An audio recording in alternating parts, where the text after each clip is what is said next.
Let me pose to you a hypothetical, and since in my experiences this needs to be said, I'm going to clarify some things here.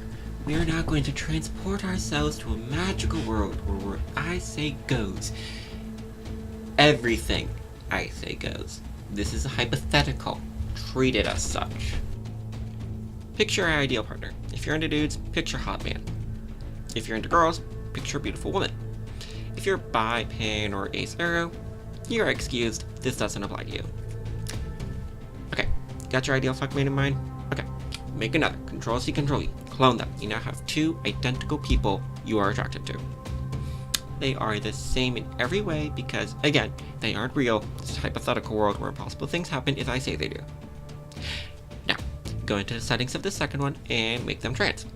They are still identical in every way. You can't tell them apart. Ask them any question except, are you trans? And they answer the same. Look at them naked, can't tell them apart. Ask them about their history, they say the same thing. Same voice, the same everything, but one is trans. Again, this is impossible. You can't even get two cis people to be this identical. It's impossible. But this is hypothetical, so just go with it. Don't poke holes in my damn hypothetical. Yes, this needs to be said. You are, of course, attracted to the cis person. You designed them as such. But are you attracted to the trans person? If you answered yes, congratulations. You're not a shit given. If you answered no, sweetie. Now, some of you are probably not attracted to the trans person because you're just blatantly transphobic, and you're not denying that. You can go, for now. This video isn't about you for once.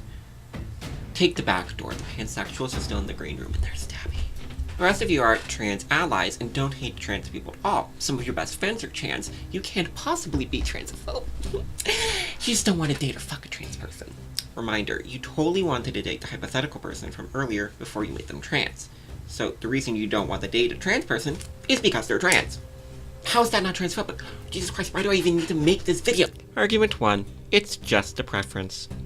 So this is the default argument of these kind of people, that it's just a preference. They don't wish any harm or ill on trans people. Well, I prefer to only hire cis white guys. That's not transphobic racist sexism. Oh wait. You don't have to want all trans people to die to be transphobic, but if you prefer getting that technical on definitions, I'll raise you one: cissexism. Cissexism is the act of discriminating against people based on whether their gender identity matches their sex assigned at birth. So this is a cissex preference. Let's get into the arguments against that. Argument 2. I'm not transphobic. Here's the thing about bigotry, racism, transphobia, etc. You don't need to be doing it on purpose to be doing it. Gloria Yamato explains in Something About the Subject Makes It Hard to Name the types of racism she experiences. Note that Yamato focuses on racism, but these same classifications can be applied to other similar forms of hatred and oppression. The forms of racism that I pick up on these days are aware blatant racism, aware covert racism, unaware unintentional racism, and unaware self-righteous racism. Aware blatant is when people call for the extermination of black people openly. Aware covert is when Republican leaders hide their racism behind layers of abstraction to create very specific economic policies designed to target black people, and stuff like that.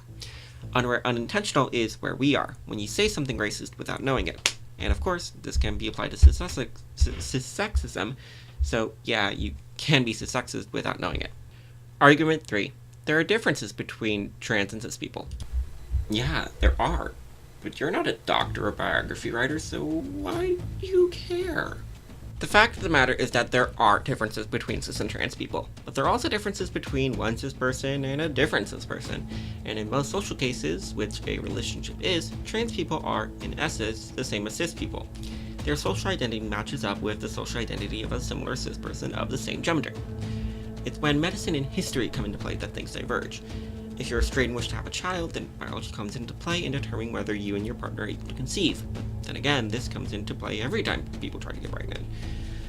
I don't personally choose to date people based on their past unless they have a past of being a shit given, but if they had a tough childhood, that doesn't really strike me as relevant to my decision to date them, although opinions vary.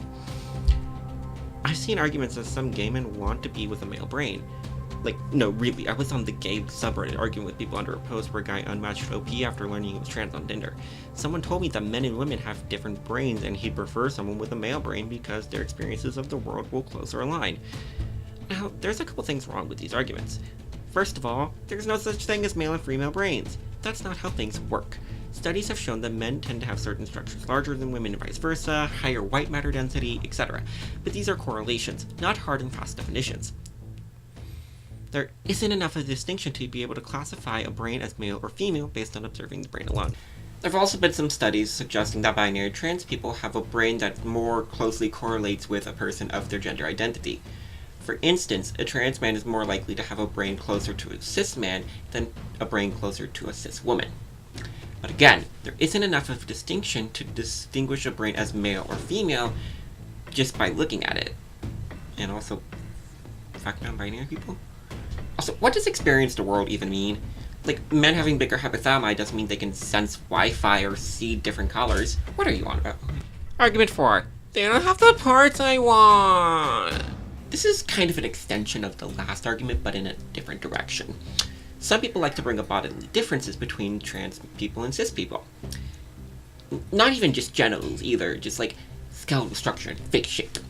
And while it is true that statistically, AMAB and AFAB people fall into two different body types, AMAB people being apple-shaped with square faces and AFAB people being pear-shaped with round or hard faces, those are just statistics. And let me remind you that you're arguing that it's okay to not date people based on the fact that they're trans. If the person were cis, you would date them.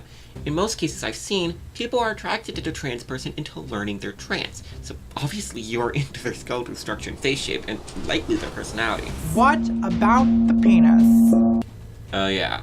Listen, I'm willing to give a little leeway here. I mean, if you're bottom, you'd probably prefer someone with a dick, right? I'll give you like an inch. I mean, you prefer 7, but I'm giving you an inch. But this is just the last argument in reverse in a way. For all you know, they might have the genitals you want. You haven't checked yet. Some trans women have vaginas and some trans men have penises. And if he doesn't have a dick, strap-ons exist. But I know some people want the real thing, and that I'm fine with. Having a genital preference is fine, but don't use it to be prejudiced against trans people or be weird about it. Like how gay men rank themselves based on how much they fear vaginas, and gay men who have never touched a vagina and were born cesarean are somehow better than gays that have. Yes, this is a read. Also, if you're that focused on the genitals, what's stopping you from dating someone with the genitals you like, but not the gender you're attracted to? Like, if you're a gay man and you don't date trans men because they don't have penises, what's stopping you from dating a trans woman who does? Oh yeah, because there's a person attached to the dick, and dating isn't just about sex. Referendum. You're allowed.